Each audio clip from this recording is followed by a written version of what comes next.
Hi there, this is Dianne Hanks with another lesson in our Blondes Prefer Gentlemen series. I've been very mindful about different comments that I've been receiving and notes and emails and phone calls and all that sort of thing, and I've really realized something that is really important, so much so that I would like to focus on it today, on a whole segment devoted just to it, and it is intelligence and profanity. I have found that the more a man is a gentleman, the less he uses profanity and the more intelligent he is. He uses words to build and bless and give rather than to bruise and hurt and as a weapon. And I've noticed lots of posters on different YouTube channels that I've been surfing, and boy, there are some haters out there, which is so sad, because we don't have to use our language to do that to other people, but it really reflects not the person whose channel they're commenting on, but on themselves, on how unintelligent and how angry, and I feel sad that they have all that inside of them. And the more a person gets to the different levels of intelligence that we're talking about, the more he knows he'll never know that there's a continual thirst for knowledge and for learning, and is grateful for the opportunity to continue to learn and to share and to give life to people through his intelligence and knowledge of things. There are lots of different kinds of intelligence, so I'm not just talking about, if you got straight A's in school or not. No, I'm talking about communicating intelligence. But let me just say that every person is intelligent in something. There's a whole list of different kinds of intelligence: musical intelligence, technical intelligence. If you're an electrician or a plumber or a dancer or a bodybuilder, those are all different kinds of intelligence. But I'm talking about a very, very basic English level, maybe grade 2, grade 3 communicating with punctuation and capital letters and commas and periods and choosing the right word. And this is something that I think is absolutely critical, no matter who you are or what you do, that this kind of intelligence should be, as a bare minimum, the kind that we all do possess. So I heard a talk recently about the importance of grammar and how powerful the way that we write and the way that we speak is.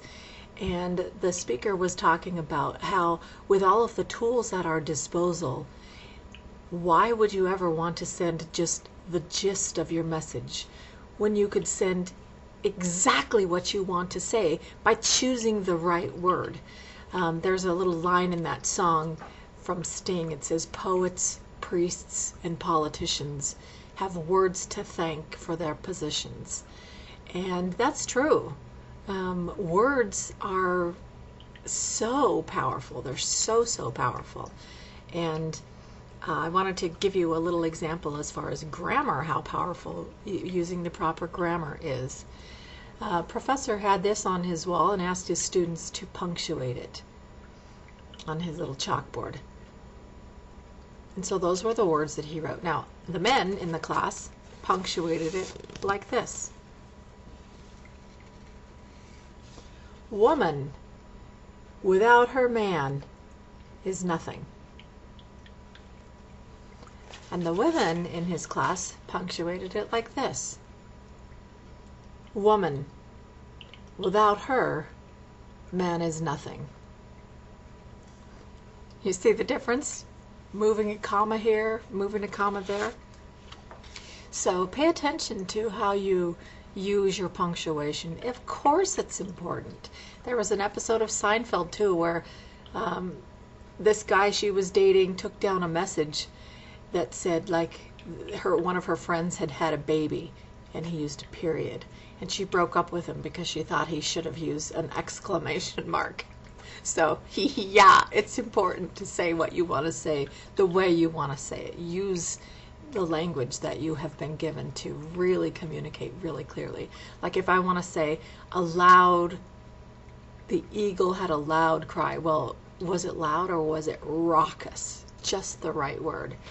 Okay, so then here are some other things that I have noticed that are, if you're an adult and you're writing little notes and messages, there are these, I think I have 4 of them here. These are just basic grammar, basic spelling, and some reason people still don't get it right. So let me just say what they are. These are easy to figure out how to use which one. It is. The first one is a contraction. It's 2 o'clock. IT apostrophe S. It means it is. And then it's means possession. The dog was chasing its own tail. The train was full of its passengers. Possession of a thing. Okay, now we have this one, then. You can say then and then, but most people just say then. Well, if I take you here, then you have to go with me there. Okay, that's this one. This one is comparison. Oh, I loved that movie so much better than the other one. Okay, that one's comparison. Then and then. Use those properly. This one, your. Again, this is a homophone. It's a little set of homophones. There's so many, but these are the ones that I have found are the most misused. Your. Is this your car? That means possession.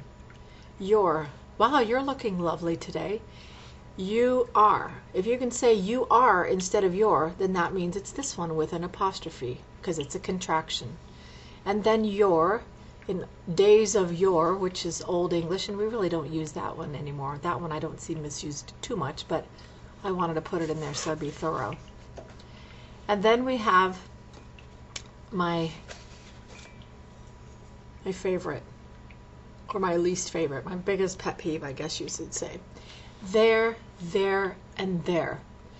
We've got there, they're coming. THEY apostrophe RE. It's a contraction for they are.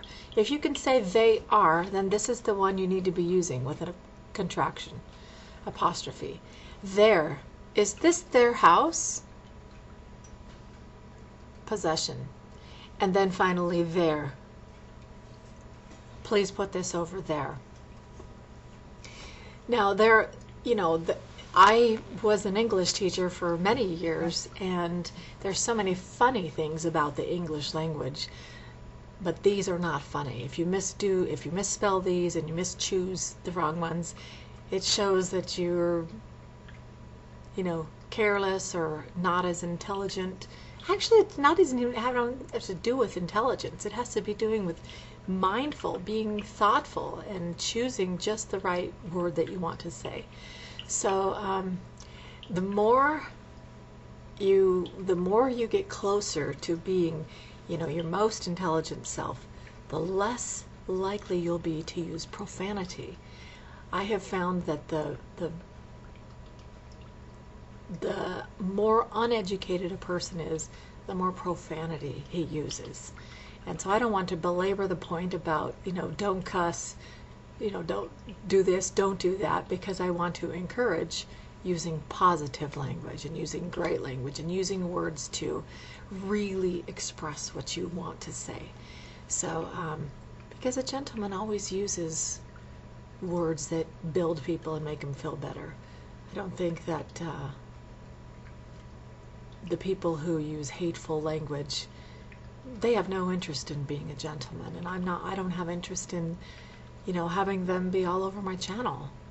I want to be a mentor for those people who want to make this world a better place.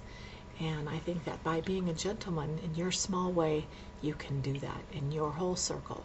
So I thank you for joining me on this special lesson that blondes do prefer gentlemen, which is timeless. I'm Dianne Hanks.